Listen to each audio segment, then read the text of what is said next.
There, fellow Texans. Welcome back to the James Show. It's News Talk 820, 93.3 FM, WBAP. I am your host, James Parker. Top story of the day. The fatal stabbing in North Carolina on the train in Charlotte of the Ukrainian refugee has got to be the most compelling thing that happened over the weekend and continuing in today. A couple of shocking things here. Does everyone know what I'm talking about? Because they were talking about it on the previous show. I think it was mentioned on the morning show. I don't know if Casey talked about it. But if you are just turning on talk radio or you haven't looked at your phone in 3 days, a viral video of a young woman who's a Ukrainian refugee, 23 years old, Iryna Zarutska, gets on a train in Charlotte, good old public transportation.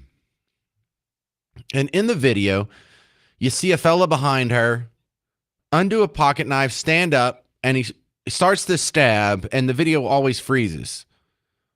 Reports are he stabbed her at least 3 times, one of which was a fatal stab in the neck, and she died right there on the train. They continue the video after the stabbing later in the train. You don't get to see the body or anything, but he has blood that's dripping off of him, and it's a horrible thing. So let's go look at some of the details here on what makes this so compelling. Well, it turns out that this guy has been arrested.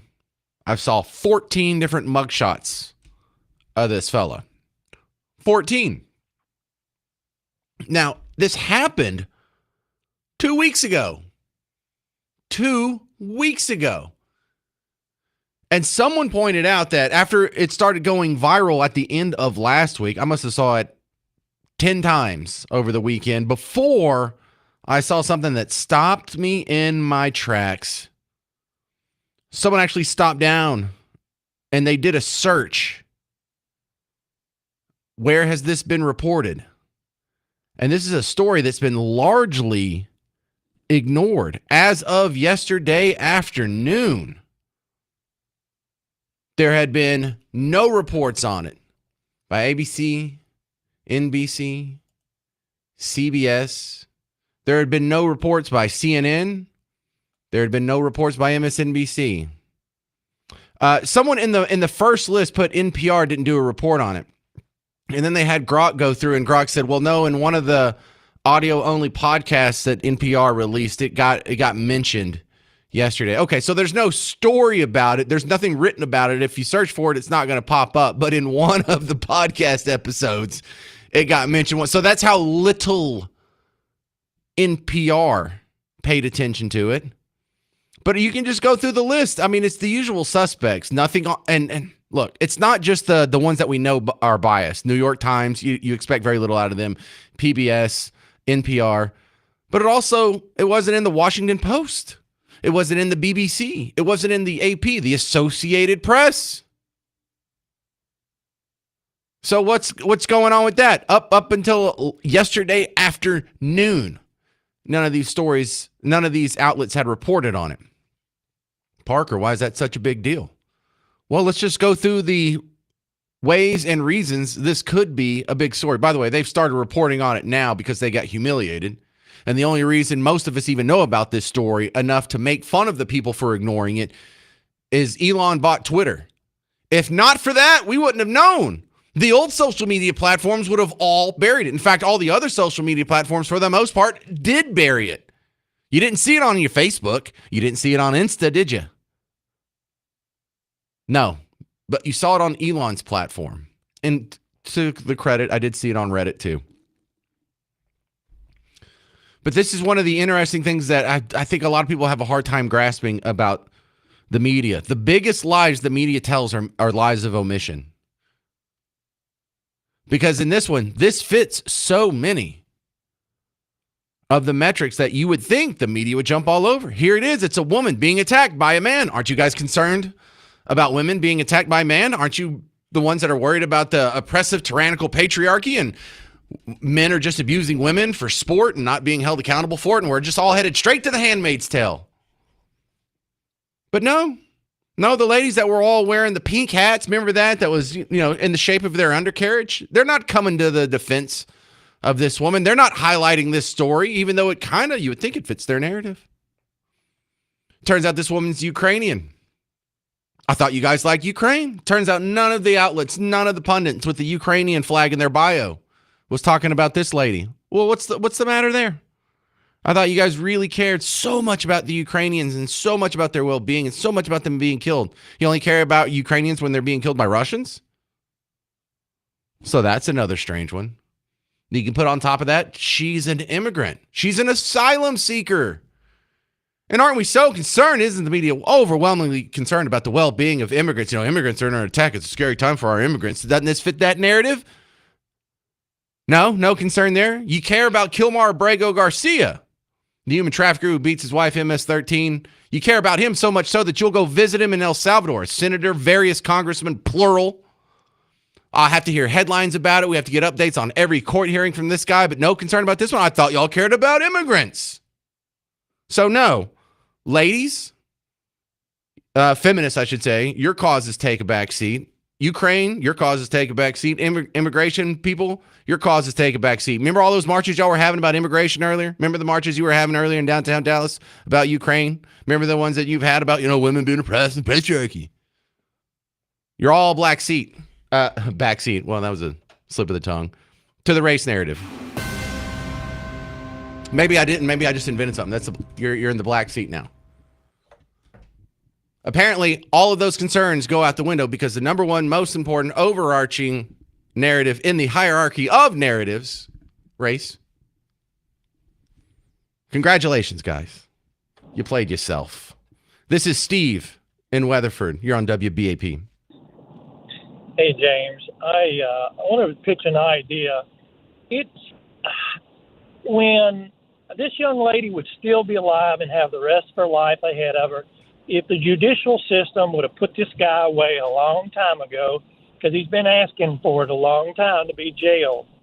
I think it's time to ask our legislatures around the country to create some legislation, a law that says if a family member can sue a judge and a prosecutor for malfeasance, these prosecutors and these judges will be a little more in tune to making sure bad guys stay out of the public's way. Steve, we're all over you, bud. We're going to talk about that, not in the next segment, but the segment after that, because Elon had made a couple of tweets and people were sort of adding to that in the comment section where he was asking for a law change, not so we can civilly sue these people, but if you're the DA and the judge who enable rape, murder, robbery, then we've got to come up with some charges for that. Remember, these are the same. A lot of these people think that gun manufacturers should be held accountable for the crimes that criminals do when they use their products. Well, can we not have some liability for the people who put them on the street after 14 different violent crimes? We're seeing massive malfeasance from prosecutors and judges on criminals. They get back out there and hurt good citizens, and there needs to be a tool in place that says, Mr. Judge, Mr. Prosecutor, agreed. Do some more malfeasance if we don't own your home. You're a step ahead of me, Steve. Stephen Weatherford. More on that coming up on the James Show. Coming up next, though, Chris Putnam from the Dallas Express. You know how I just went through the list of national media outlets and international media outlets who were trying to ignore this and hope it goes away. The local media didn't do much better. Find out next on the James Show. News Talk 820, 93.3 FM, WBAP.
Hey there, welcome to the James Show, News Talk 820, 93.3 FM, WBAP. I am your host, James Parker. Thank you very much for joining us on the big show. Remember, we are your new home for Markley, Van Camp, and Robbins. It's every weekday, 11 to 2, right before the good old James Show. So make that part of your listening schedule if it's not already. My next guest, Chris Putnam's coming back on from the Dallas Express. Welcome back, sir. I would say you're the alternative to the Dallas Morning News and the Fort Worth Star-Telegram, but you're kind of almost bigger than them now, so they're sort of the alternative to you. So welcome back to the show. All right, your reporting caught my eye yesterday. I don't mean yours specifically, but the DallasExpress.com. Because when I saw on X, Elon Musk had retweeted the fact that as far as the murder of Iryna Zarutska happened, it hadn't been reported by the AP, PBS, New York Times, NPR, Wall Street Journal, BBC, CNN, or Washington Post. You added to that. The local media didn't do much better.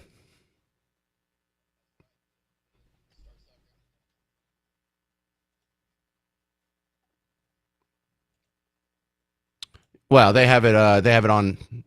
Wait, do they have it on now? I thought I saw it on Dallas News right before I checked. Yeah. Wait. No, it doesn't. There's some stuff that pops up, but none of it's about her.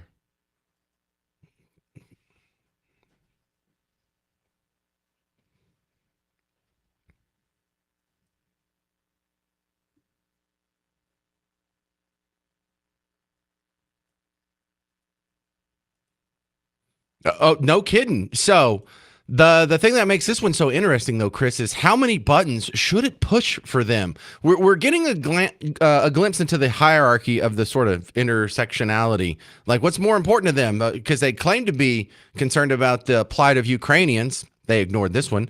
They claim to be concerned about the plight of immigrants, especially asylum seekers. No concern here. They claim to be concerned about the well-being of women and the violence that's being meted onto them by men. No concern from the pink hat wearing ladies out there. So I guess the race card trumps the Ukraine card.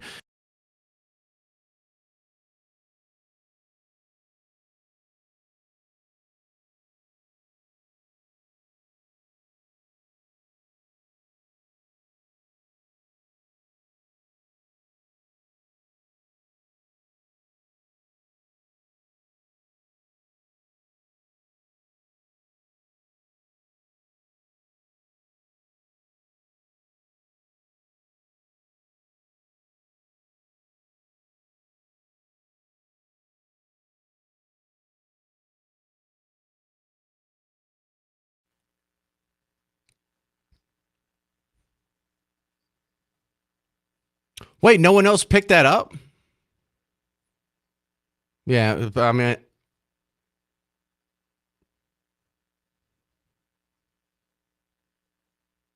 dang.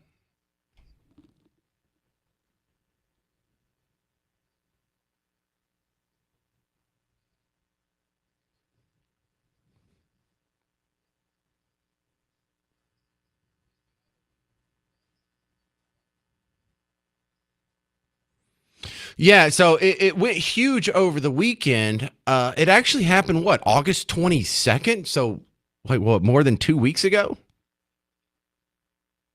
Oh, okay. So the event happened on August 22nd, and the video came out, what, last week? Yeah, because I think I first saw it Friday or Saturday.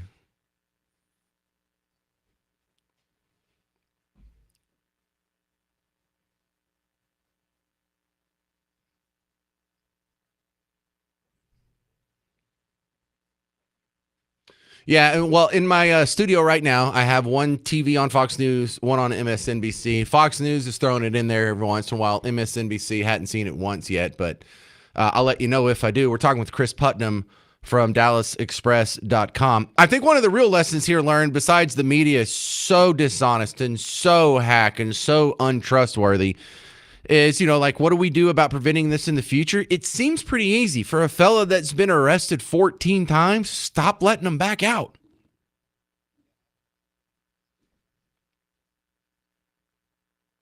Yeah, stop letting them out. It's I think is a good start. Well, look, we got a comment here from Nicholas on Facebook. He says the reason the media didn't cover the stabbing is because it wasn't gun violence. If she was shot, they would be all over it, blaming guns. I don't think he's right on that one. I think the race card trumps the gun card.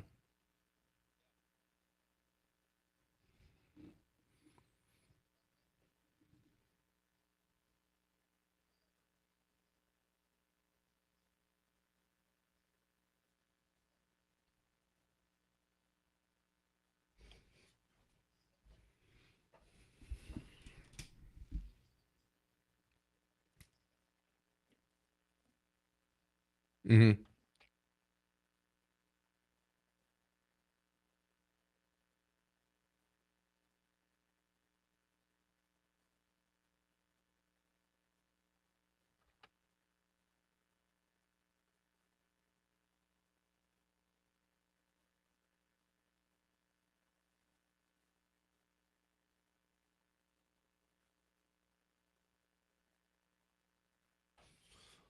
But we're not giving them oxygen. It's the 4 million ladies that watch The View every day that are keeping it on. There's nothing we can do about that.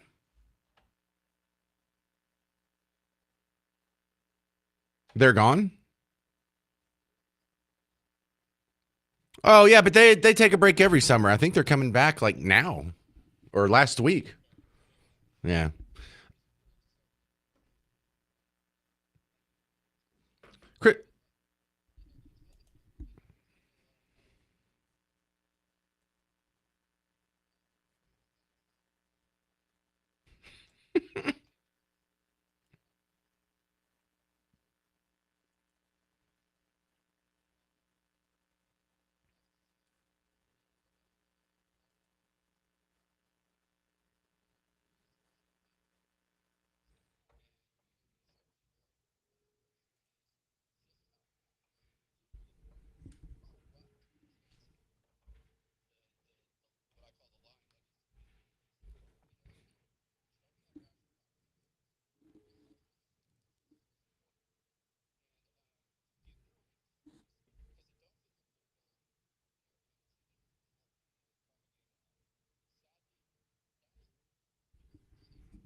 Posing is news.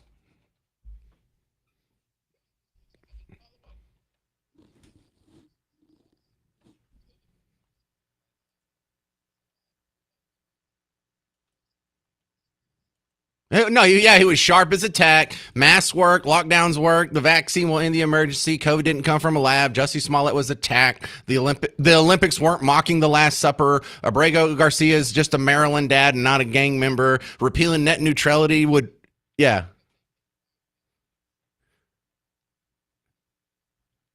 DART would improve traffic.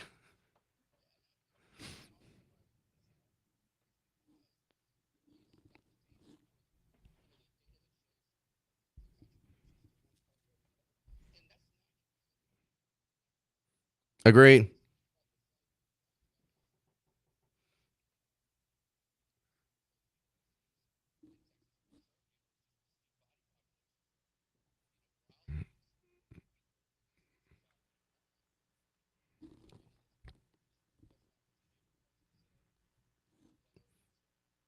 Right. All right, Chris Putnam. Check out his website, dallasexpress.com, and on social media. He does a lot of good sharing on Twitter and Facebook as well. Thank you very much, Chris. Appreciate your time. All right. Coming up next on the James Show, I do have some fixes here so that this situation will be less likely to happen again. If you want to throw your solutions in, 800 288 9227, 800 288 9227. But you'll hear my answers next on The James Show. News Talk 820 93.3 FM WBAP.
Hey there, welcome to the James Show, News Talk 820, 93.3 FM, WBAP. I am your host, James Parker. Yeah, so if you haven't seen it, go watch the video as much as they'll let you see of the Ukrainian woman, 23 years old, who was murdered on a train in Charlotte. Good old public transportation. That's what they want you all on. No, it's safe. It's fine. What could possibly go wrong? Well, you could get stabbed a few times in the neck and die from a guy who's been arrested 14 times. From a DA and a judge who are like, let's turn him back out on the streets. What could possibly go wrong? I live in a gated neighborhood. I don't have to take public transportation. I'm not in any danger. Screw the people of my community. My feelings, my empathy, my virtue signaling, more important. My politics are more important. People are dying because of bad politics. You understand that? Because this is a greater outrage, or should be a greater outrage, than the death of anyone like a George Floyd or a Michael Brown or a Trayvon Martin. George Floyd died. You know what the world lost? A career criminal drug addict. That's what they lost. This was a 23-year-old Ukrainian refugee. This is a young woman who hadn't even barely started her adulthood yet. She hadn't fallen in love and gotten married and had kids and started a family and experienced all the great things that happens with that. Having a wedding and a honeymoon and seeing the birth of your first kid and watching them grow up and go to school, first day of school, all that. She won't get any of that. And she didn't do anything wrong. She really was just some innocent bystander. The lie that you were told about George Floyd, about Michael Brown, about Trayvon Martin, she actually embodies the lie. Not a care in the world. Trayvon Martin wasn't just some happy-go-lucky guy skipping home from the gas station with the Skittles, minding his own business. He's casing apartments, looking in windows. The neighborhood watch guy stopped him. He started a fight that he ended up losing with his life. Michael Brown wasn't just some fella that was walking across the street and a cop came up, started harassing him. He didn't say hands up, don't shoot. He wasn't on his knees getting killed execution style like the lying fake witnesses claimed. And George Floyd does not deserve one mural out of the hundreds that have been painted of this dude. He didn't deserve one funeral, but he got two giant ones while you aren't allowed to go see your own mother's funeral. This guy was beatified in that, or beatified. How do you say that? I'm not Catholic. Whenever they make you into a saint. Daniel Penny, top headline for months. You got to report when it happened. Not 2.5 weeks later after the video got released and the media ignored it and then social media had an uproar until finally there was some reporting done on it. No, the media made sure you saw that one. They made sure you saw that image of a white guy holding a black guy on the ground in a chokehold. They told you every step along the way. He's been arraigned. His bail's been set. Here's his next hearing. Here's the evidentiary stuff. Here's when the trial starts. Here's some sketches with chalk on a grocery bag. What's going on during the trial? You got daily updates on that. Why? Because it's a white guy killing a black guy. That's it. So why is this one not making the news? Because it's a black guy killing a white person, a white lady. That's it. That is it. It really is that simple. And why is that such a big deal? It doesn't fit the narrative. If they treated all these stories equally and reported on them without their pre-existing anti-white, anti-male, anti-American, anti-Christian bias, then there wouldn't be nearly as many BLM activists out there thinking, man, this country sure is unfair to black people. If they knew the truth, they would know this isn't a racist country. They would know you and I aren't racist and WPAP isn't driven by race. They have to selectively report on this. They have to omit the story that's more common. Did you know when it comes to interracial violence, because the numbers are being tossed all over social media, you can go fact check this 10 times from Sunday.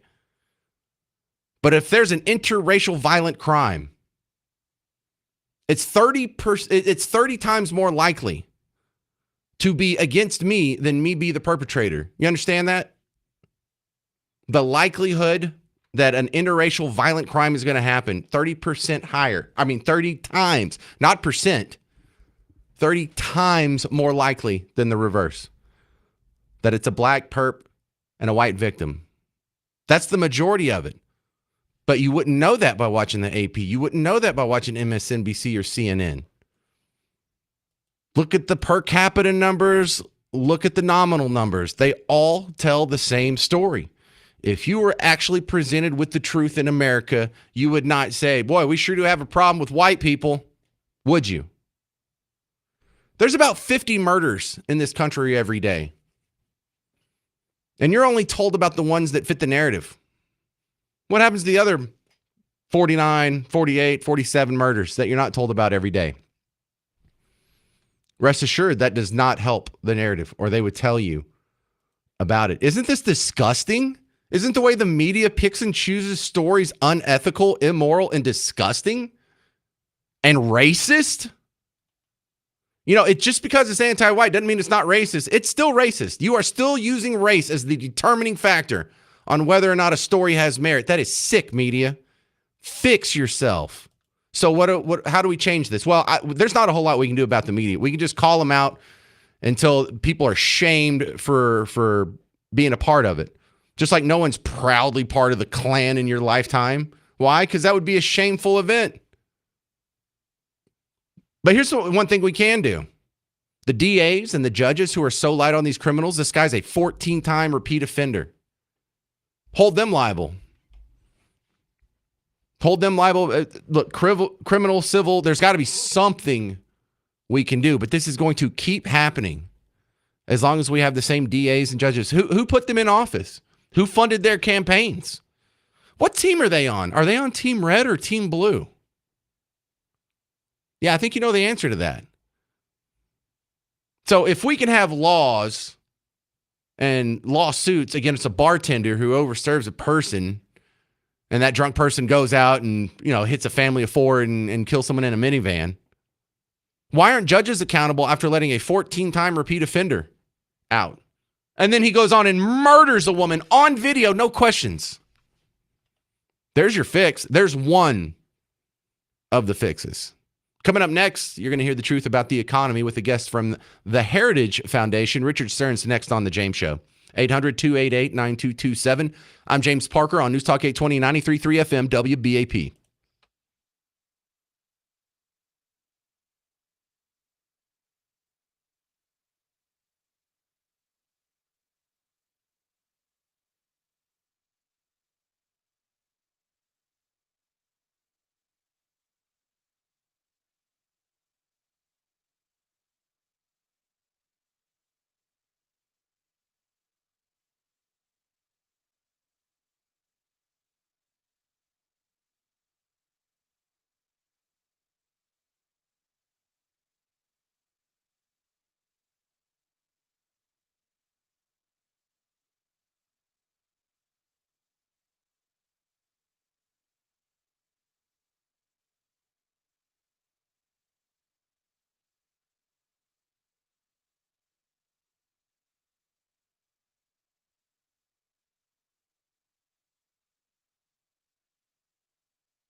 Well, hey there, fellow Texans. Welcome back to the James Show.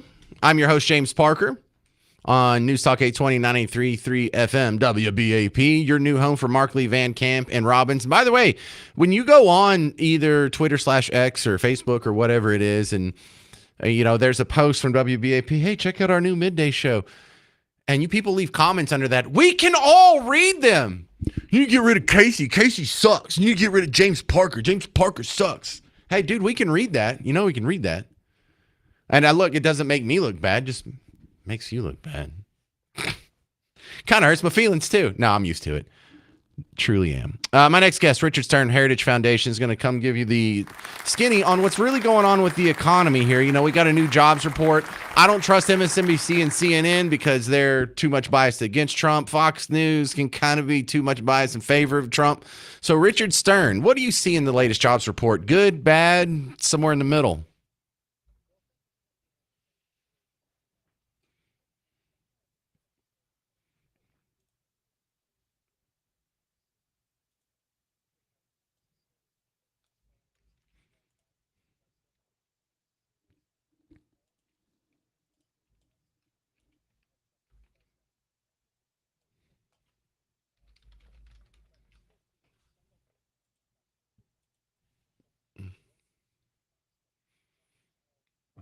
Well, we still have a little bit of uncertainty because all the trade deals aren't done.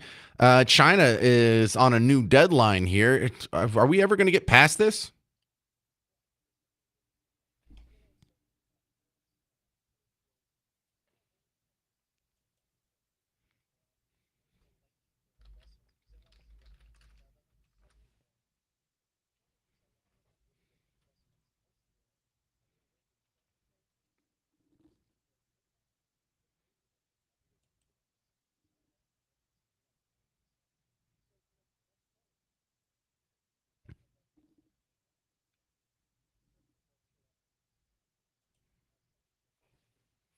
We're talking with Richard Stern from Heritage Foundation. You know, I was expecting stability after the big, beautiful bill got passed. I wasn't a fan of everything in it, but it did extend the tax cut. So now businesses know if they hire someone what they're going to be costing them starting in January.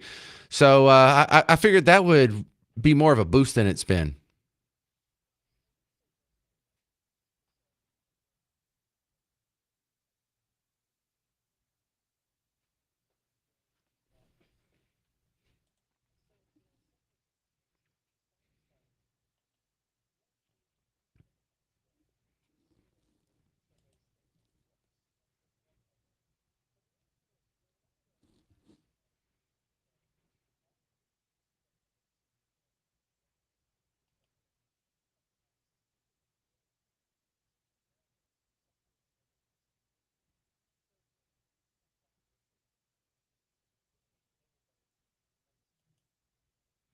Well, Richard, we're expecting the Federal Reserve to cut the interest rates this month. Will we see a boost out of that, or is that rate cut already built in?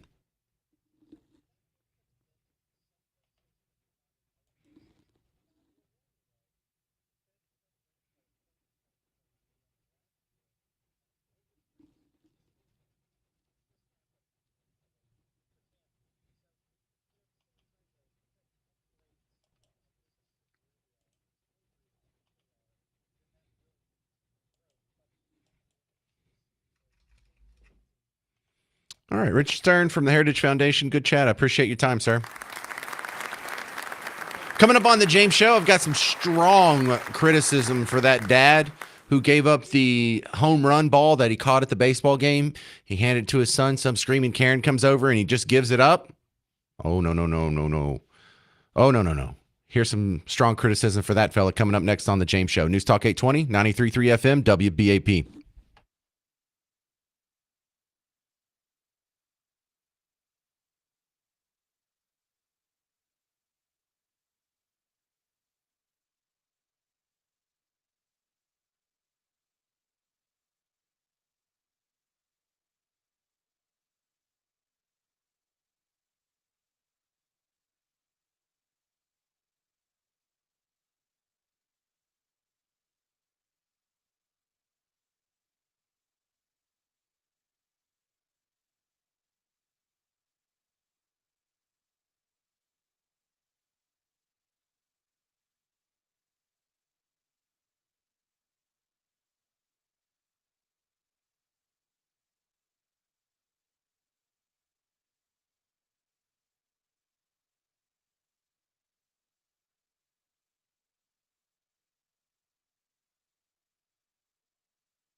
Hey there, welcome to the James Show. News Talk 820 93.3 FM WBAP. I am your host, James Parker. Did you see the video of the kid at the baseball game?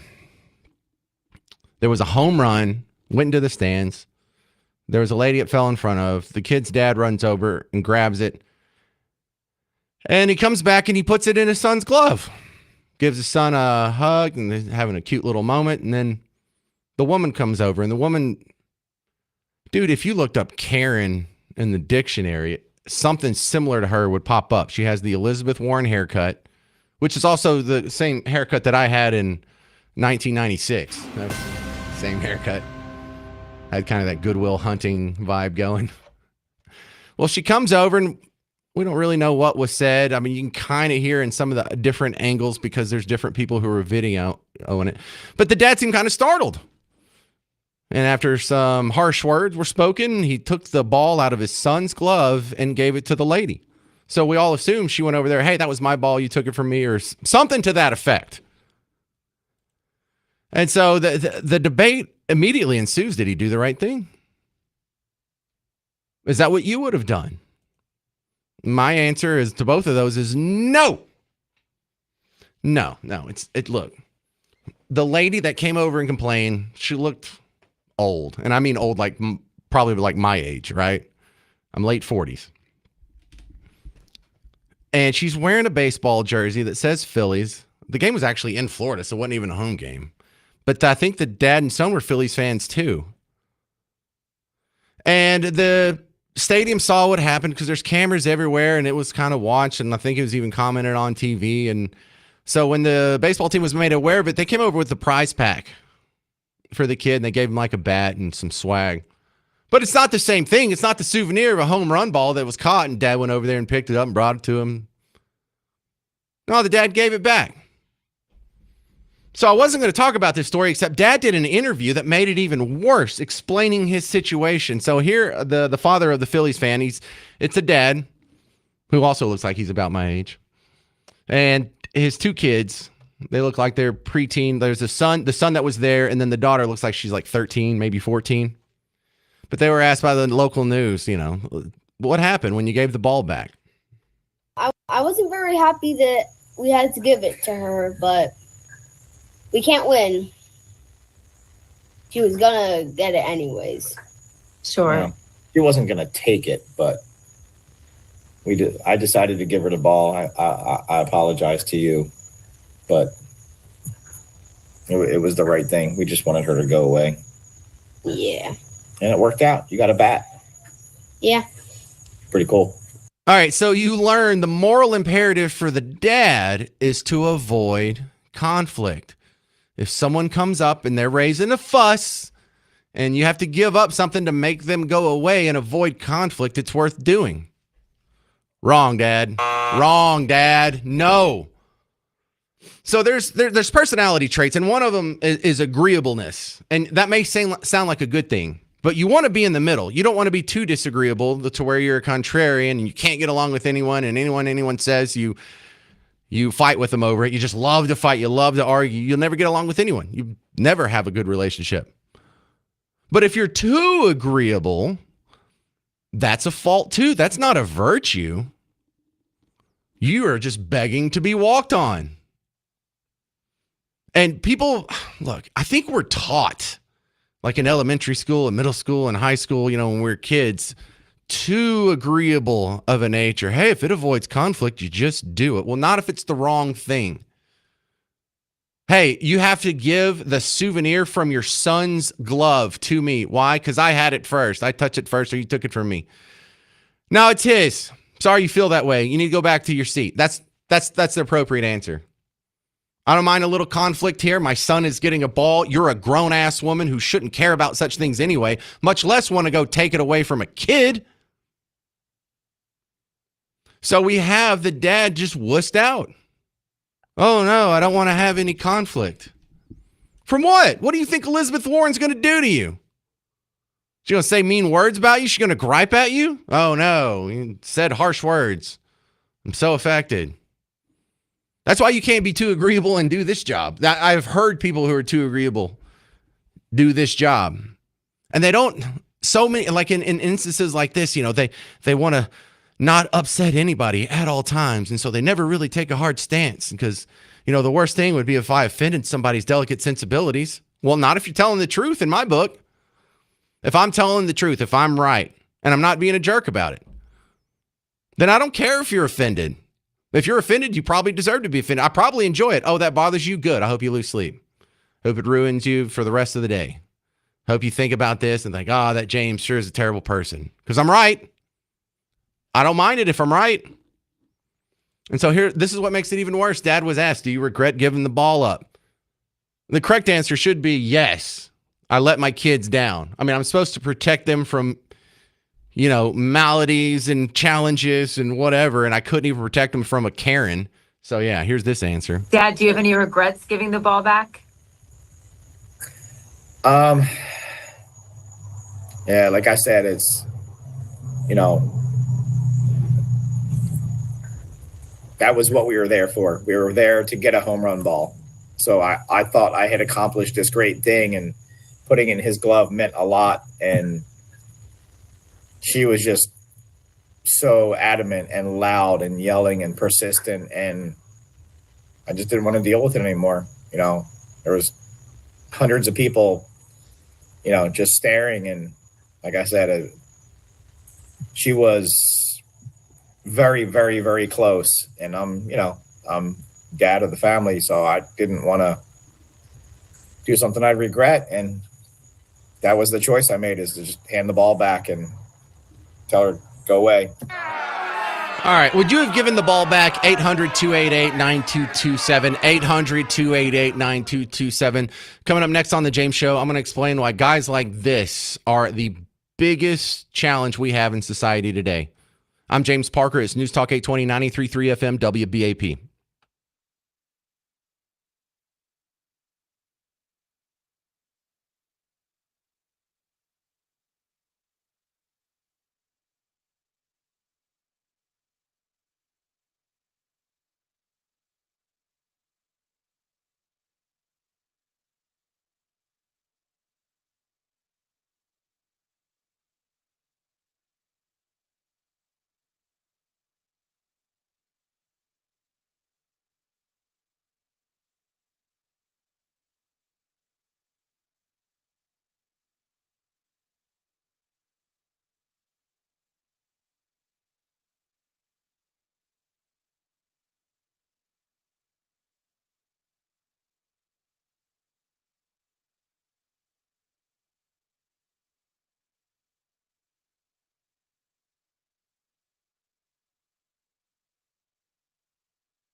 Hey there, welcome to the James Show. News Talk 820, 93.3 FM, WBAP. I am your host, James Parker. I'm a dad. I have kids that are about the age of the viral video that you probably saw over the weekend, where a home run ball went into the stands. There was a little scuffle, the little scrum that usually happens. Some dad in a red shirt pops up with the ball, walks over to his son, puts it in his glove, gives him a hug. Angry Karen runs over there, meow, meow, meow, meow, meow. And he just wimps out and gives the ball to the lady. Would you have done that? I certainly would not have. And his explanation of his behavior, unacceptable, sir. Unacceptable. Oh, well, we came there specifically to get a home run ball, but she was really upset and I just wanted to end the conflict. And no, people, can we not stand up for ourselves a little better than this? Because this is sort of a metaphor for everything that's been happening wrong in this country for the last 15, 20 years. If we'd all just stood up and be like, no, dude, I am not going to wear a mask. But and maybe you didn't say that. Maybe I definitely didn't want to wear a mask, and I fought it every step of the way. But what did most of the people in our society do? Okay, well, they told us to wear a mask, and if, I can avoid some conflict by going to the grocery store, I just don't want to wear the mask. And what did we do? We were so agreeable. We just agreed ourselves into submission. Unacceptable. This is Holly in Louisville. You're on WBAP. Would you have given the ball back, Holly? No way. No way. I think it's customary in baseball stadiums. I think it's a known rule. If it's not, that whoever gets the ball, it's their ball. So, and kind of what you're going along with, no disrespect to men, but we really need our dads and our men to stand up, and I would have never given that ball back. God, this feels like, and I got scarred during COVID, Holly, because there was the first time when they really started the lockdown and they said you can't go to church. So I was like, yeah, F these people. It's literally the First Amendment and the Bill of Rights, freedom of assembly and religion. No, hell no. I'm going to go to church. I don't care if I get arrested. And so went to church, snuck around, played pickleball. No, listen, park rangers. I was in a big city. I was in New Orleans. It's so damn liberal and just submissive, like this dad. And I went to church that first Sunday. Doors were locked. They weren't letting anybody in. I was like, this is what we do? They say, we say we're going to stand up for Jesus. We're going to stand up for our religion, and no one can come between me and our Lord. Oh, well, there's the disease. We're 99.9% survivability rate, and they want to shut everything down. Oh, well, if I can avoid some conflict, I don't want to be a problem child here. I don't want to be a butthead. It's like, no, dude, no. And we all had a chance to be brave and actually stand up and live to our principles, and we were cowards, just like this dad, Holly. 100% agree. All right, well, thank you. 100% agree. Good stuff. Thank you so much. Lori in Hickory Creek, you're next up on the James Show. Hi. I was calling to say that I would not have given the ball back either. And I'm with you on the whole cowardice thing. I'm just over it.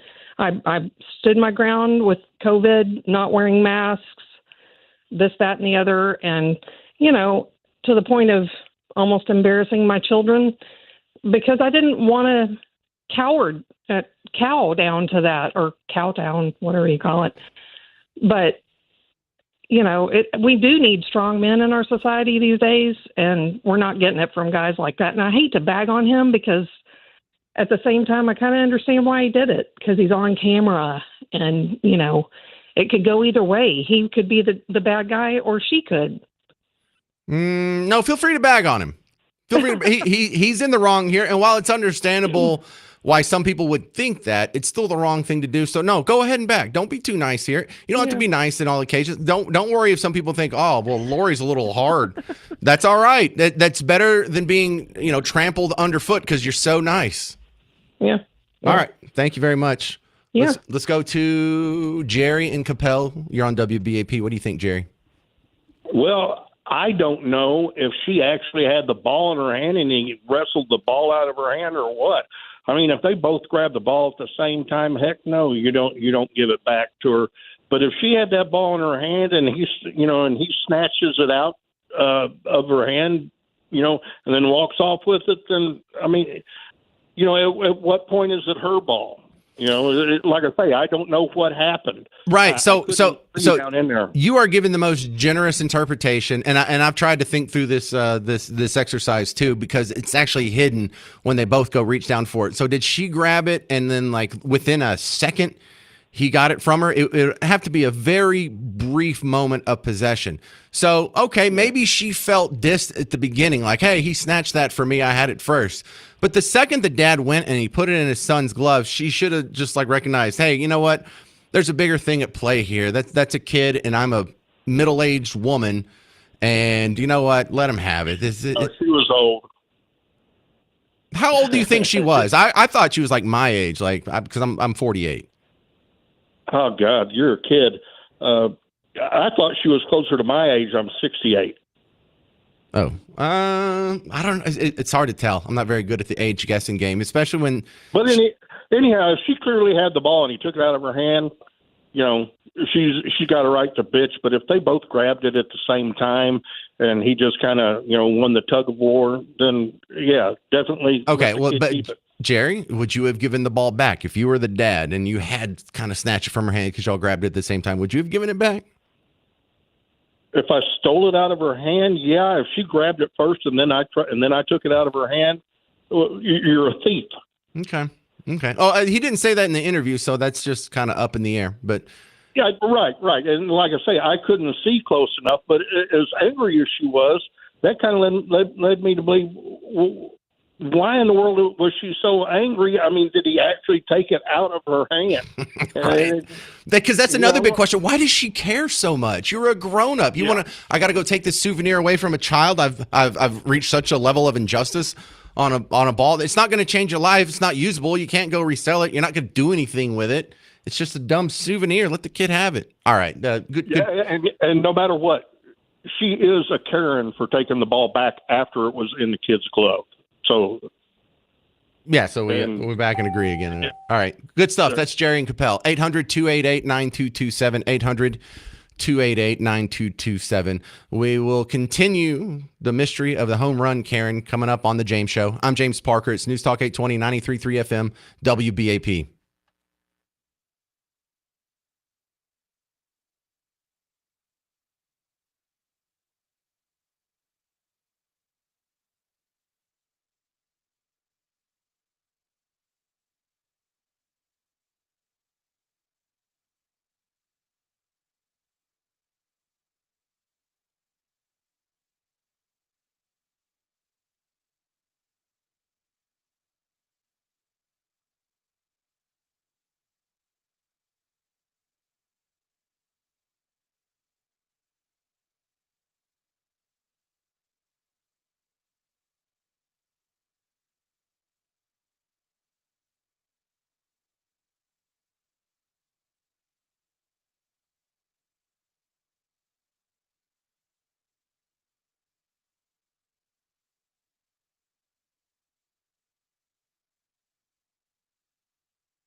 Well, hey there. Welcome to the James Show. News Talk 820, 93.3 FM, WBAP. I am your host, James Parker. Did you see the viral video of the lady who got the home run ball from the kiddo?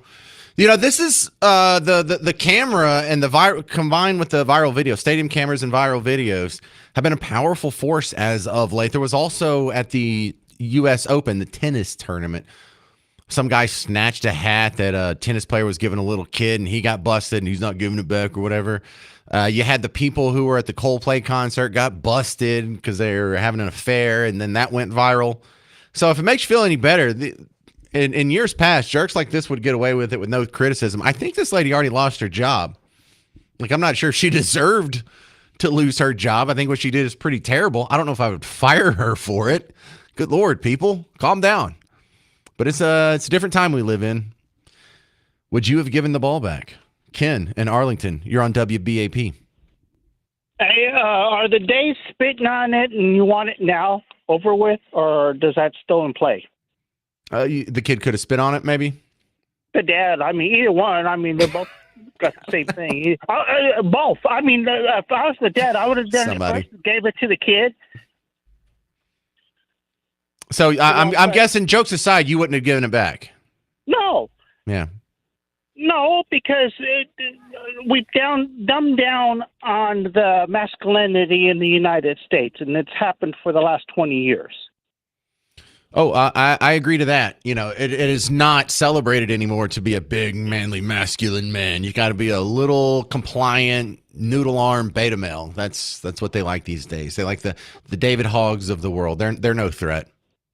No, they're not. I mean, my ex said I needed to get in touch with my feminine side. I ate some fruit roll-ups and I didn't like it, so I gave them back. This is what counts as femininity to you, Ken? That's it. Ain't Monday's open line joke day? It must be. Thank you, Ken. All right, Steve in Fort Worth, you're on WBAP. James, I'm sorry, I disagree with you. If I were young still and had young kids, I might have responded like everybody else is talking about. But now I have a great deal of respect for that man. He was there in front of his son, and he was confronted with what was obviously a harridan. And rather than responding in kind, he showed chivalry. He showed politeness, and basically he said, it's not worth it for this particular situation. And what he did was he demonstrated very mature adult performance for a son who got to observe the other person being, like I said, a harridan. Well, hang on. I think you can still be, chivalrous and respectful and turn the lady away. You can be like, I'm sorry you feel that way, but you're not getting the ball. Well, you're right, but she obviously was not going to yield on it. So well, I know, but I didn't say like headbutt her in the nose. No. I'm saying that what he did was he said, "Hey," and I can imagine him turning to his son and said, "Son, this is a baseball. It is not worth this." And now, and again, I'm sorry to do this, and I mean nothing about holier than thou. But as a Christian, we're supposed to consider others better than ourselves. And if somebody else is going to be a jerk, as a Christian, I mean, okay, as a human being, I want to punch him in the face. But as a Christian, I know I am called to be more polite, to be more kind, and to be, anyway. I just disagree with everybody saying, I don't think the guy was a wimp. I think he showed considerable restraint, and he basically reminds me of Kwai Chang Caine. He showed humbleness or humility, and I respect him for it. So I really everybody's griping about how everybody's so nasty to each other these days, and I agree, and it infuriates me. Well, this guy demonstrates a level of chivalry, and everybody's calling him a wuss. I don't think that counts as chivalry. Given into a harpy who's making what appears to be an irrational demand, that doesn't make any sense, and that doesn't make you chivalrous. But look at the karma here. Look at what the kid got out of it. Because his father didn't make a big scene about it, the kid ends up with a signed baseball bat. Again, that's karma for you. In my opinion, that was a God incident, and God gave this guy the opportunity to show that he was a bigger man, and as a result, his kid got a lot better than just a baseball. One of the options for Christians, Jesus taught us, you can flip over the table and start hitting people with whips. That was not the opportunity. A lot of people like to use that as an example, James, and you know as well as I do that that's a very poor example. Jesus. No, I don't know as well as you do. Oh, okay, then you don't. I'm sorry. Again, I don't mean to be judgmental or anything. I just respect the guy, and I'm not a pushover. And usually, I'm as much of a jerk as anybody else when they get in my face. I agree with you about basically the masks and not being able to go to church. I think that was a farce. I think the government overextended their bounds. No, why wasn't In this that being particular chivalrous? instance- Why wasn't that being chivalrous? No, look, I don't want to cause any problems here, and if people are scared about a No, disease here, then let's not upset them. You're using a logical fallacy. It's not a comparable situation. Neither is Jesus turning over the tables in the temple. Okay. Normally, James, I agree with you. I just don't in this circumstance. I just think that the guy was he didn't make a big deal out of something that wasn't a big deal. And I again, All right. Well, good. Hey, it's all right if you disagree. You got to say your piece on the James Show. I appreciate you calling in did, with a different and I point of thank view. you. No, I appreciate that. Thank you very much. And I'm sure a lot of people think like you, Steve. And that's why I specifically like to have people on who disagree with me. So the other people that disagree with me have someone to champion. So you got a champion and Steve disagreeers. How about that? 800-288-9227. The dilemma of the home run ball for the Philly fans. More updates coming up on the James Show. News Talk 820, 93.3 FM, WBAP.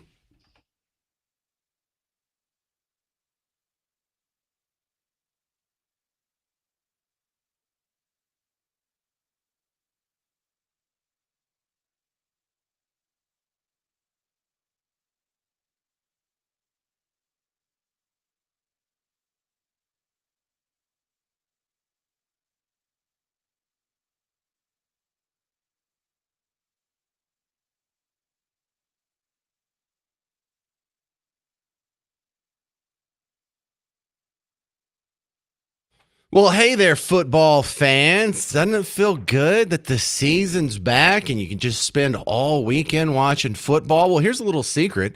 Add a little bit more fun to the football you're already loving with Prize Picks. James Parker here for the Prize Picks app. Hey, for those of you who had Arch Manning in your lineup, you probably had a pretty good weekend there, didn't you?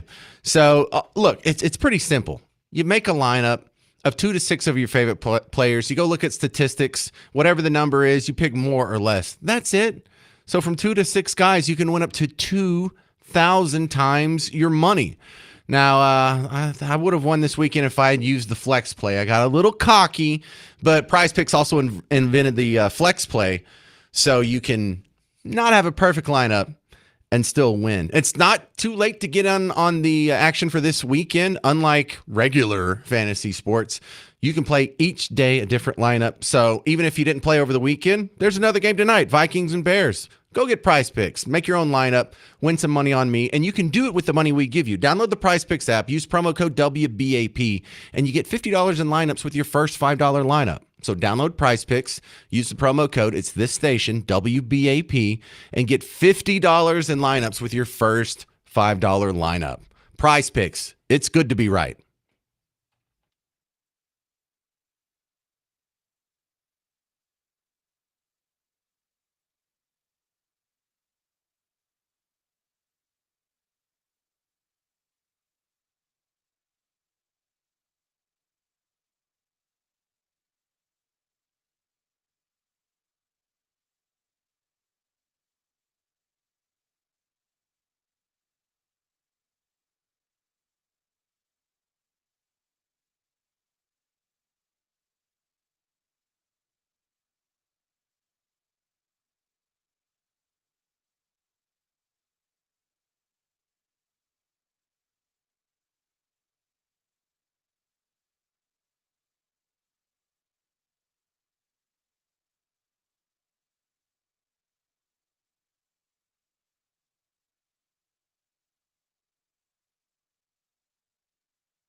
Hey there, welcome to the James Show, News Talk 820, 93.3 FM, WBAP. I am your host, James Parker. We're discussing the home run ball that made the viral video. You probably saw it 10 times over the weekend.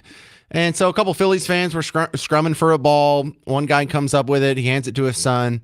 An angry Karen runs over, clucks at him a little bit, and he takes the ball out of his son's glove and gives it back to her to defuse the situation. She walks off. And so the discussion, the debate ensues. Would you have given the ball back? Did he deserve to give the ball to his son, or did she deserve to get the ball? Did they grab it at the same time? Did she grab it first and he grabbed it? How long does she have to have possession of it before it's hers for the rest of eternity? And all kinds of questions are popping up. But, we're also sort of putting this in the context of, is there a larger problem, with the demasculinization or whatever of society? With all this toxic masculinity and stuff, we just teaching people to be pushovers? 800-288-9227. This is Richard in Waco. You're on WBAP. Yes, I agree with the last caller.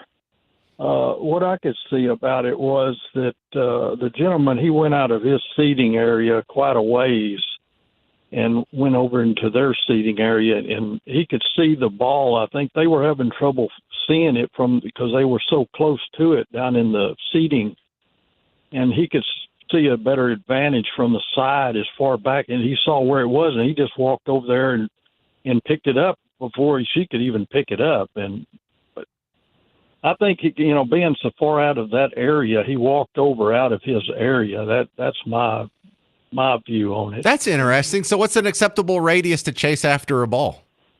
Well, I mean, if it's next to your seat, one or two seats, but what I could see, he went across the aisle, I think. But he went across all empty seats. It's not like he pushed people out of the way and got in front of them. There was nothing between him and the ball. Yeah, they were empty seats, but he was quite a ways from it, from where his family was sitting. And but it appeared to me like he could see the ball was laying down there on the concrete, area between the seats better from his distance from it. And they were fumbling around trying to see where, because they were so close to it, they couldn't find out where it was at there. And he could see it, and it appeared to me, he just walked over, and about the time she was reaching for it, he just picked it up and turned around and walked off. But it was just so far away from it. That didn't bother me. That bothered you, Richard? Do you think that counts? Well, no, it don't really bother me. It's being that distance away. Usually they're, when they're fighting over it, they're right together. Usually the same next door seats, or of where it's at, not being that far away. I hear you. Another thing is, I don't know why these people get so shook up about getting all this souvenir balls and stuff. I mean, yeah, it's great, but I mean, I just agree with that last caller that. No, I agree with you on that part. Because Richard, aren't you supposed to, as an adult, not think it's such a big deal? Like, even if you catch a home run ball, you just turn around and give it to the nearest kid anyway. Yeah, that's probably what I'd do if it was my kid, or if the kid was trying to catch it and I got it before he did. I was, oh well, you take it. Well, this means more to you. You're a kid. I'm a grown adult. I should be more mature about such things. All right, great call, Richard. I haven't heard anyone do the radius angle, but I'll take it, sir. This is a good addition. Yeah. This is another Richard, but this one's in Fort Worth. You're on WBAP. Go. I agree a little bit with the previous caller on that, but I'm really big in this. It is demasculinating. We've been taught to have our kids, be pushovers. And I've got 5 boys and a daughter. And not only do I teach my boys how to be men, but I teach my daughters what kind of man that they want to, what kind of man they want to be with when they get older. That ball, the guy got the ball, he gave it to his kid. Worst comes to worst, he should have had the kid throw it back before giving it over to the cat. Ooh, I like that, Richard. No one said that either. Should have thrown it back. I didn't. Let me ponder that for a second. How about if you're not happy if I have it and I don't want to take it from my son and give it to you, then nobody can have it, and you chunk it back? Yeah, maybe so. You know what? You get a home run ball and it's an issue. Nobody gets it. I like the way you think, Richard. Thanks for calling. Appreciate it, sir. Let's go to Trey in Saginaw. You're on WBAP.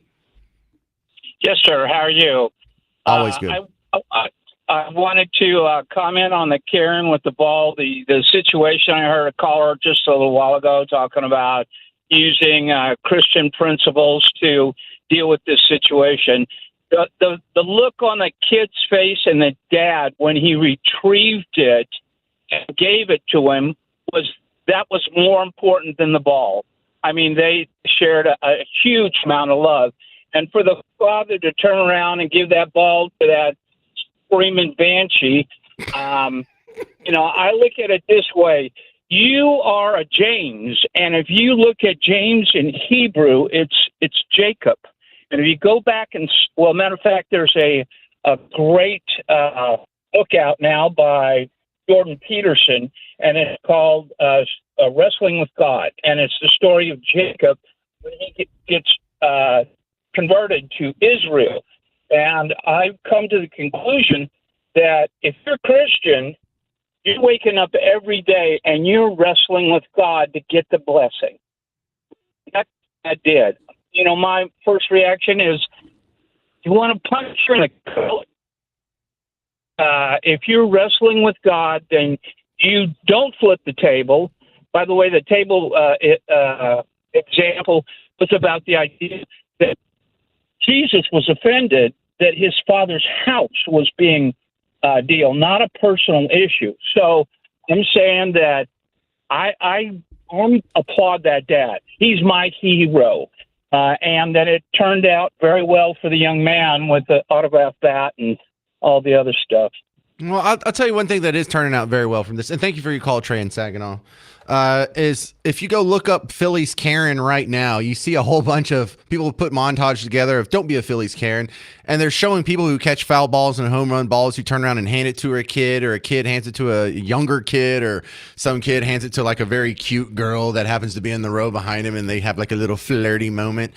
And, that's such a more beautiful picture of what you do after a home run. The person who caught the ball is happy, and then the person they hand it off to is happy. Everybody is happy, and the happiness is multiplied. Karen did the opposite. Someone got it handed to a kid. She's like, no, we will not let this end happy. 800-288-9227. 800-288-9227. We will continue with the saga of the Phillies Karen next on The James Show. News Talk 820, 93.3 FM, WBAP.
Hey there, fellow Texans. Welcome back to the James Show. It's News Talk 820 93.3 FM, WBAP. I am your host, James Parker. We're talking about the Phillies Karen. And the Phillies Karen is the viral video that you probably saw over the weekend, but if you didn't, you have a life. Good for you. I don't. There was a home run ball. Some dad went and snatched it off the ground. At the same time, some other lady was trying to pick it up. He comes back and he puts it in his son's glove, gives his son a hug. The lady follows him over there, gives him some harsh words. He gets a little spooked and takes the ball out of his son's glove and gives it to the middle-aged Phillies Karen. And I say she's a Phillies Karen. She's got the Karen haircut. The short hair kind of looks like Good Will Hunting or Elizabeth Warren, whatever. She's wearing the nerd glasses. She's got a Phillies jersey on. So the debate comes to should the dad have given the ball back?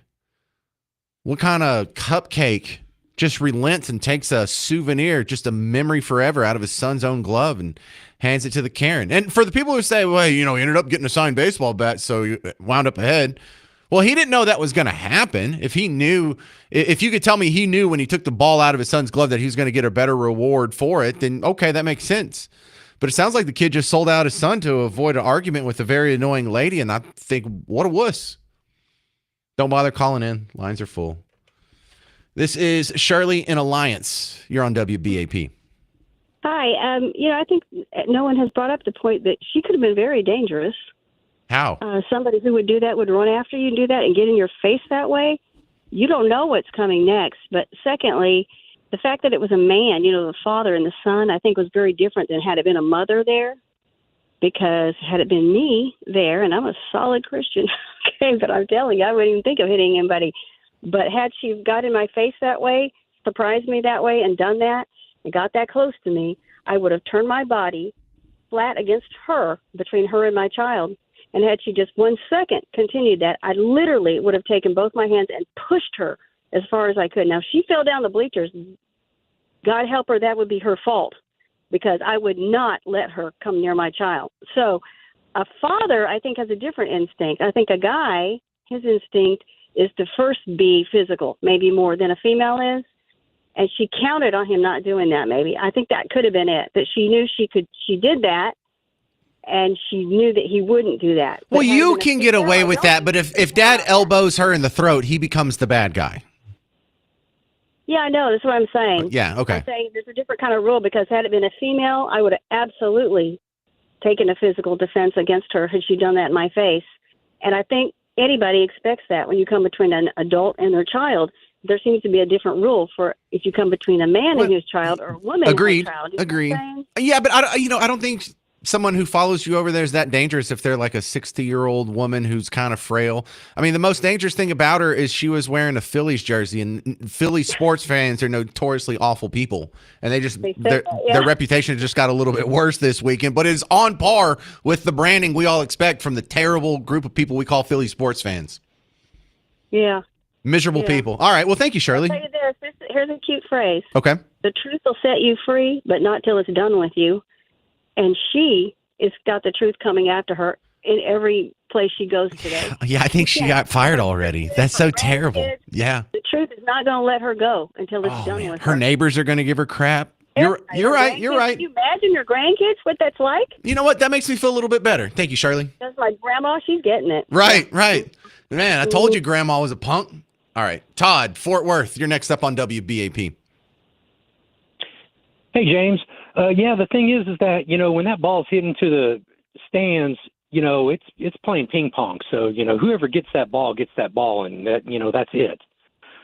So the thing I would do, because she came over and confronted him the way that she did, you have to do some quick thinking and, decide, how you're going to react to this, because like one of your previous callers said, throw it back. That would be one of my instincts. Okay. And the other thing would be to stick it under my boxer shorts and say, Pocahontas, get it.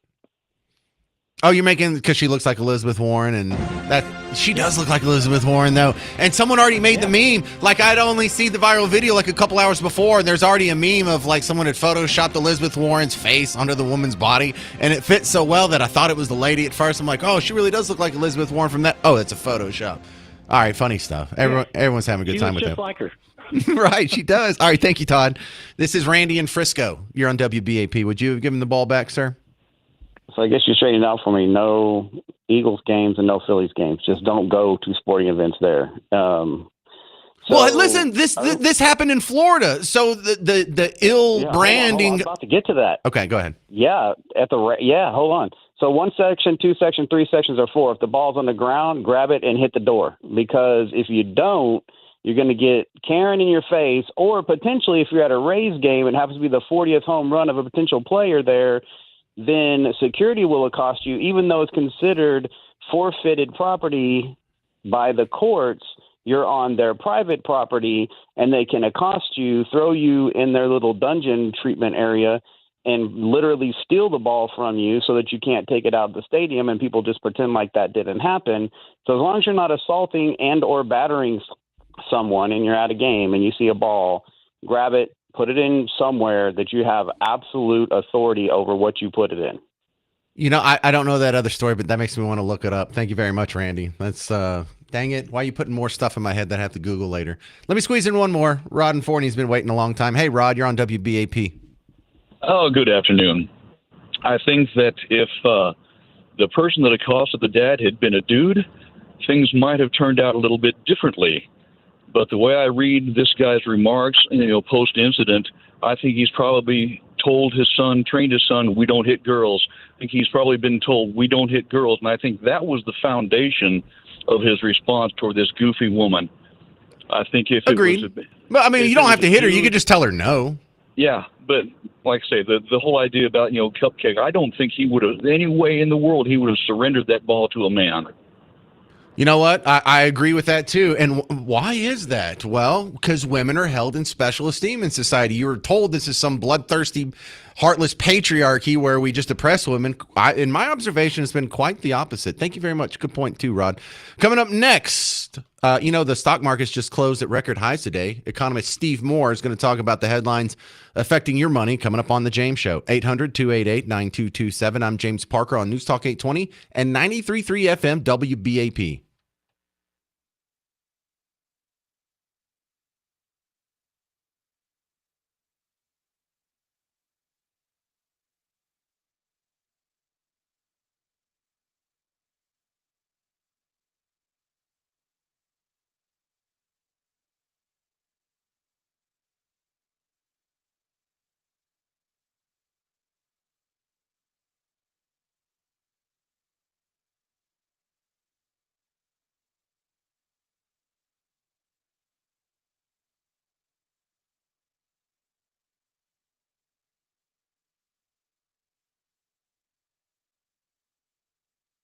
James Parker here for Rhino Shield. Listen up, homeowners. If you're looking at your house and you're starting to see the paint chipping and peeling and cracking, there's one way you can make sure you never have to deal with that again.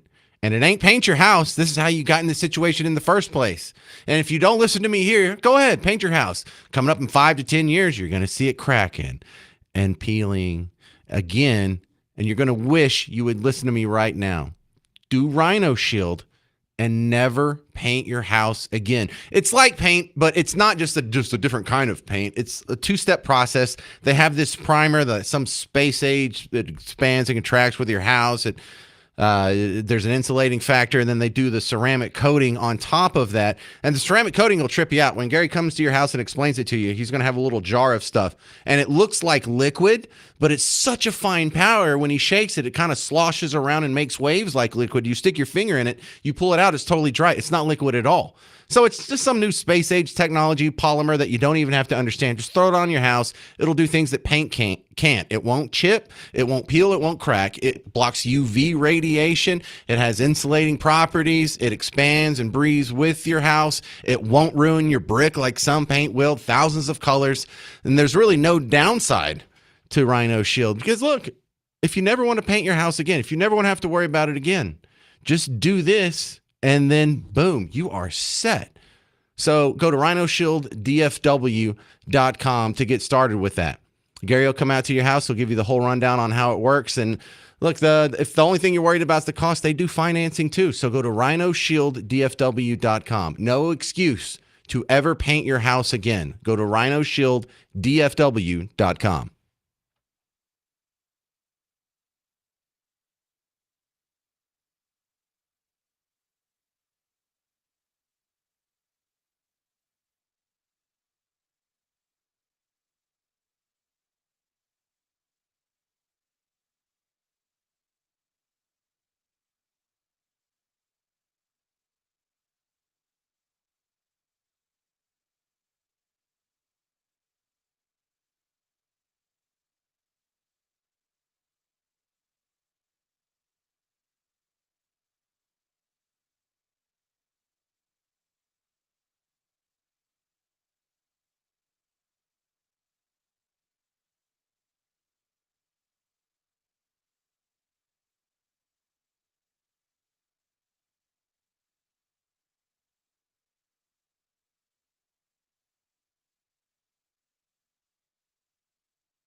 Hey there, welcome to the James Show, News Talk 820 FM WBAP. I am your host, James Parker.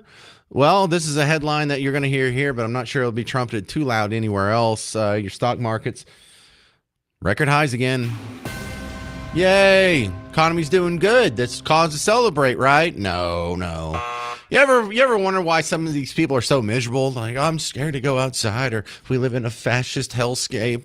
The democracy's under threat. I mean, we're living under literally Hitler. Oh, calm down. Things aren't that bad.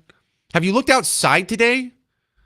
Do you realize, like, you're not getting good news that doesn't fit the narrative? So you're very much being underserved. It is Dallas, Texas. It is September 8th. On a normal year, high would be 95, 105 degrees, somewhere in that arena right now. Right now, it's 83. 83 degrees. And I think that's going to be our high for today, according to the ghost of Steve Jobs on my iPhone here. That's amazing. Tomorrow's going to be nice and mild, too. You know, no wonder you're miserable. The news withholds good news. The news withholds anything that doesn't fit the narrative. So whether it's the lady getting stabbed on the train, that definitely doesn't fit the narrative, but that's not going to make your day better. You also don't get reminders when things are good. The economy's growing. The economy's growing at over 3%. The unemployment rate, it ticked up 0.1% to a maniacal 4.3%, which is historically below average. You're not getting that. They don't want you to hear the good news when Orange Man Bad is in power. You were getting great news about the economy for the last 4 years, and then all of a sudden, record stock market high is no big deal. Just not a thing. So we're reporting it over here on WBAP. Hell yeah, we are.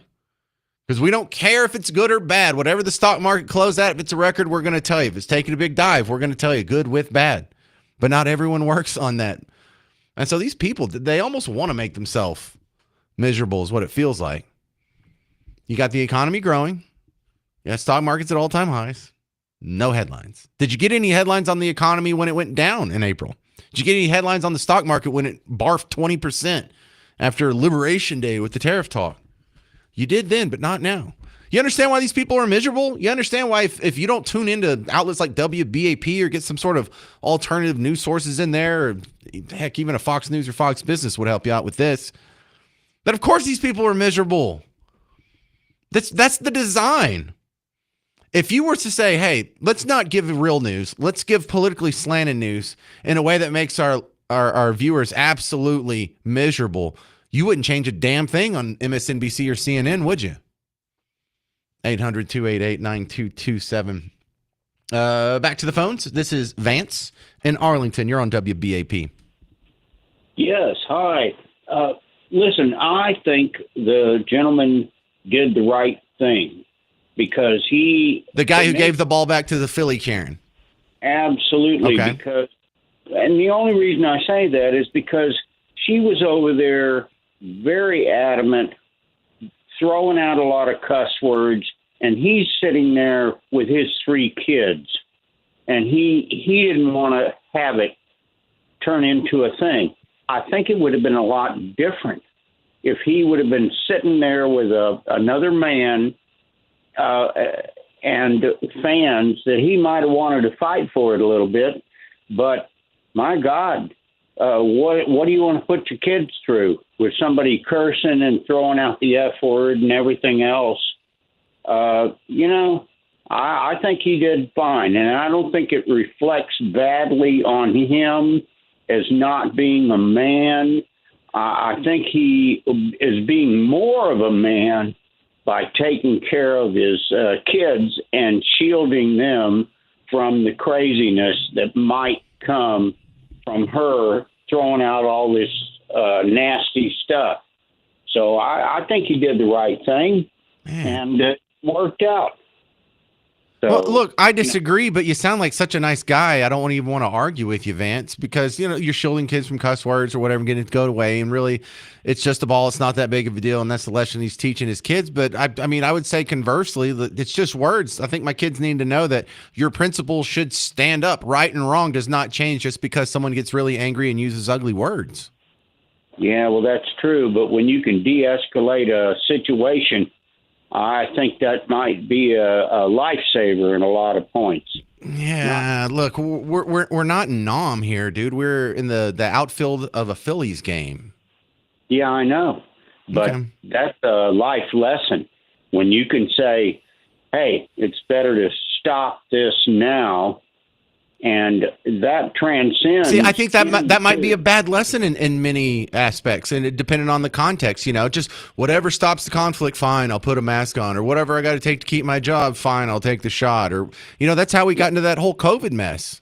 So you think if you're up at a 7-Eleven and you have a conflict with somebody, you shouldn't try and de-escalate and give it, even if you're wrong, if they're wrong. Yes. Sometimes it's smarter to de-escalate and not fight with somebody. I agree. I agree that sometimes it's smarter to de-escalate and not fight with somebody. But in a situation that you're faced with in the outfield, in the stands, worst case scenario, what is she going to get violent with you? She's no threat of any kind. No, you don't even know. And she is out there throwing all this language, and he's sitting there with his children, and they're fairly young. All right. I don't blame him a bit. I hear you. All right. Some people are just too nice. You're too nice, Vance. I think you're nice to a fault. You're a nice person. You're a good person. But, I mean, people that agreeable, I think you're just lining yourself up to get exploited. Can I just come to your house and eat the meatloaf off your dinner table if I start cussing people out? I don't think so. I don't know. Like, it's so hard to argue against someone like Vance because he's taking the nice route. All right, coming up next on the James Show, we're playing Dead or Alive. And check this out. You're not going to believe what the tickets are for. To see Megyn Kelly. Megyn Kelly, the news anchor. Yeah, she has her own show and podcast now. But she's coming to town. She's going to be at Dickies Arena next month, and you can win a pair of tickets from us. Call in right now. 800-288-9227. Dead or Alive next on the James Show. News Talk 820, 93.3 FM, WBAP.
Well, hey there. Welcome to the James Show, News Talk 820 93.3 FM, WBAP. I'm your host, James Parker, and you are just in time for today's episode of Dead or Alive. Now, this is going to be cool because usually we give out tickets to, like the state fair or a concert. But this is one of those things that's kind of in the middle. This is an event you need a ticket for. But this is for Megyn Kelly. Remember Megyn Kelly from Fox News? She moderated some presidential debates, and then she left Fox News, started her own little show, and now she's got an online thing where she still does cool guests, and you hear her sound clips on the James Show from time to time. Well, she's on a tour now, not just her by herself, but she's going to be with Glenn Beck, Mark Halperin, and Link Lauren. I don't know Link Lauren, but I know the other two guys. You can get your tickets now at MegynKelly.com. She spells her name with the Y, MEGYN, Kelly.com. But they're going to be at Dickies Arena Saturday, October 25th. And I've really grown to love these. I saw Jordan Peterson last year. Brian Kilmeade just came to town, and he did his little history presentation. And I feel like, if you're about my age or a little bit older, this takes the place of like when we used to go to concerts. You just want to go out on the weekend and have some good time with some like-minded people and, listen to something quite entertaining, except you get to sit down. You're in air conditioning. There's not sweaty people slam dancing into you. It's nice and adult and kind of awesome. So with that, let's play Dead or Alive. Hey, thank you, Mr. Jovi. Welcome to Dead or Alive. Today we're playing for 2 tickets to see Megyn Kelly live on stage, Dickies Arena, Saturday, October 25th. Special guest Glenn Beck, Mark Halperin, Link Lauren. Get tickets now at MegynKelly.com. Presented by Refi and Sirius XM. Today's category is news anchors. I'm going to name 10 news anchors. All you got to do is tell me if they're dead or alive. Whoever's on the phone at the end of the list, you're going to get the tickets. We're starting with Nick in Abilene. Hey, Nick, you ready for Dead or Alive? Let's play. All right. Number 1, Peter Jennings from ABC News. Is he dead or alive? Alive. No. Peter Jennings died in 2005, Nick in Abilene. It's my fault. I know. You didn't even make it through 1. That's rare. Brian in Plano. You ready for Dead or Alive? I am. Okay. Next one. Barbara Walters. Dead or alive? She is alive.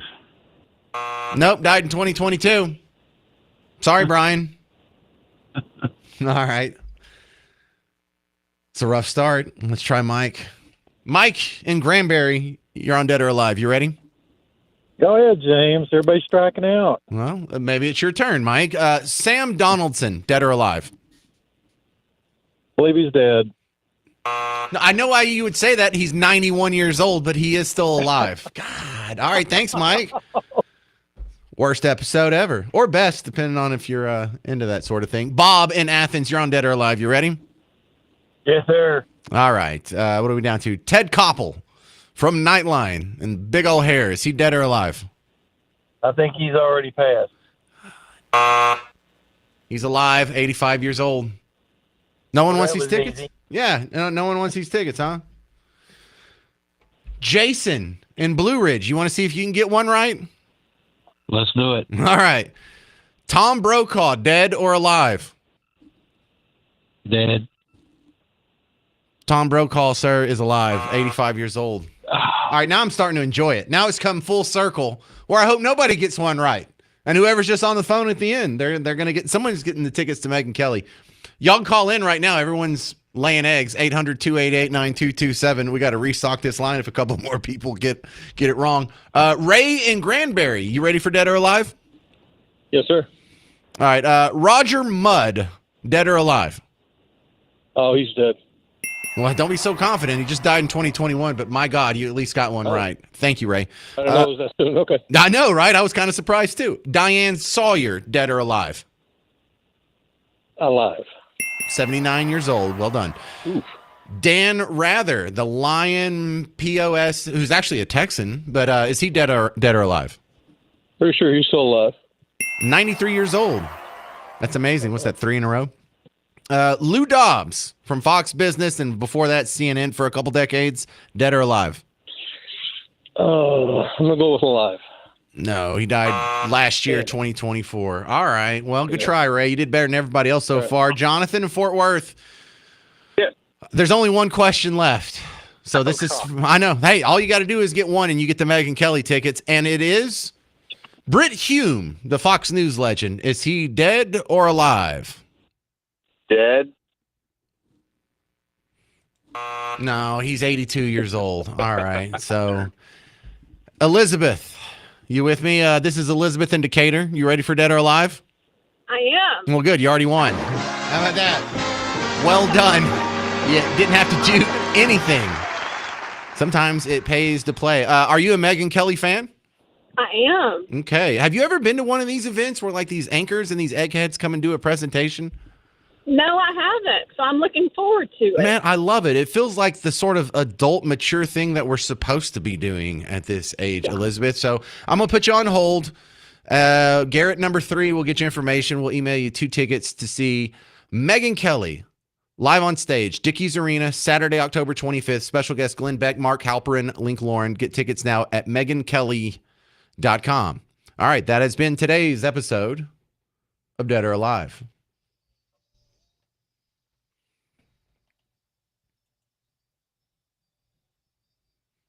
Coming up next, I want you to guess, and I'll tell you after the break. What percentage of voters can't read at a 3rd grade level in America? Because, I mean, it's probably higher than you think, but okay, it's not that high, but it's still pretty high. Find out next on The James Show. I'm James Parker on News Talk 820, 93.3 FM, WBAP.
Hey there, welcome to the James Show, News Talk 820, 93.3 FM WBAP. I am your host, James Parker. Now, I saw the results of a survey, and they do this every year or so, the International Survey of Adult Skills. When you look at America, the U.S. adults who are working age, so that's 16 to 65, a new survey showed that 28% of them read below a third grade level. Below a third grade level, which means they are baffled by the children's placemat at El Chico or Ponchos or whatever's still open these days. But if you're thinking, wow, that kind of sounds like a lot, like 1/3 of us are almost illiterate. Yeah. 1/3 of adults, 28%. Now, here's why I'm telling you this on the James Show today. Not that I want to make fun of people who can't read, because, I need all the listeners I can get. If you're illiterate, I love you. Listen to the James Show every day. Listen to the commercials. Buy everything they tell you. But this is what got my attention. This is why I'm telling you. That is a 9% increase since 2017. Meaning 8 years ago, only 21% of us read below a third grade level. Yikes. So what has happened in the meantime? What has happened in the interim between 2017 and 2025? Anybody want to guess here? Oh, that's right. The COVID lockdowns. That's one of the things they're pointing at to explain why there's such a huge jump in the numbers, because 9% doesn't sound like a whole lot, but when it goes from 21 to 28%, that's more than a 30% increase. That's almost a 40% increase. That's huge. And so it just so happens when you flush the educational experience of millions of children, of all children, down the toilet for 2 straight years, jeepers, it turns out we're cranking out people who are dumber. This is adults 16 to 25. So if you go back 5 years, these people were locked down. The 16-year-olds were locked down when they were 11. They were just in 6th grade getting locked down. So 2 full years. And then when you get back, you're so far behind, they just pass you along to catch you up. And the COVID hangover is killing us in educational outcomes to this day. So the lesson here, you can kind of take the lesson of, wow, that's kind of a flaw with democracy when 28% of people can't read anything that's a complex thought, but their vote still counts as much as yours does. But no, I want you to come away with a different lesson here. This didn't have to happen. This 9% was the direct result of people who pushed the COVID lockdowns. And they told you at the time they were just out of abundance of caution. But we now know that it was the most arbitrary, unsubstantiated, unscientific lockdown practice possible. The masks, there was no science behind it. Social distancing, they just made it up. Stickers on the floor did nothing. But everyone who did this, did they get punished for it? For making 9% of our working population illiterate? So we have 28% versus 21%, or what was it before that? Yeah, 21%. Something going to happen? Oh, I'm sorry, 19%. Look how dumb I am. But yeah, anyone who pushed that should be kicked out of their job if they're still holding a lever of power, because not only did they get it wrong, they got it wrong, and it was to the detriment of millions of kids. It hurt this country. Our illiterate rate went up 9%. In big part because of these terrible decisions. They should never be allowed near the levers of power again. I'm not saying they should be, fired from any job whatsoever, never allowed to work, and they just have to starve in the streets or whatever. But they shouldn't be in charge of anything. If you make a decision that bad, if you go along with a decision that bad, that's not substantiated, that has no science behind it, and you're just an easily led automaton who can be convinced to make terrible decisions based on political whims, then you have proven yourself unworthy of being in a position of power. You should not be the superintendent of a school. You should not be the principal of a school. You shouldn't be the assistant principal of a school. You can maybe be the volleyball coach. How about that? Maybe you could be the JV soccer coach. But you damn sure shouldn't be able to tell anybody when they can do anything ever again. Not only did you get it wrong, you destroyed the education of millions of children. All the cowards who stood by and let it happen, same thing. They should never be promoted into a position of power. I assume they didn't hold the levers of power and they were just passing along the terrible ideas. But we decided after World War II that just following orders was not a legit excuse. And the real lesson here is for the people who fought against it, who spoke out against it, the people who lost their job, the people who refused the vax, the people who refused the mask, the people who went to city council meetings and went in the media and spoke out against this. These are the people that should be lionized. These people should be heralded and reward them handsomely. They should be the only group of people allowed anywhere near any levers of power. Every superintendent, every school superintendent should now be someone who is an anti-lockdowner. Because in our most difficult situation, in the crucible of crisis and emergency, these were the people who made the right decisions when all the other people didn't, when most people didn't. You should look and say, hey, how come when most of the world was losing their mind and going along with what turned out to be false, there were these people who stood their ground and stood their principles and turned out to be right? That's a special group of people. That's an exceptional group of people. This is who your leaders should be. Whenever you're voting for someone, whether it's city council or governor or president, from now for the rest of your life, your first question should be, where do they stand on the lockdowns during COVID? And if they were pro-COVID lockdowns, that should disqualify them from any office. I don't care what political party they're on, what they believe, or if it's your next door neighbor. All right, that's going to do it for my time today. Stick around. Mark Levin's coming up next. And don't forget, we are your new home for Mark Lee Van Camp and Robbins. Check them out weekdays 11 to 2, right before The James Show. I'm James Parker. This has been The James Show on News Talk 820, 93.3 FM, WBAP.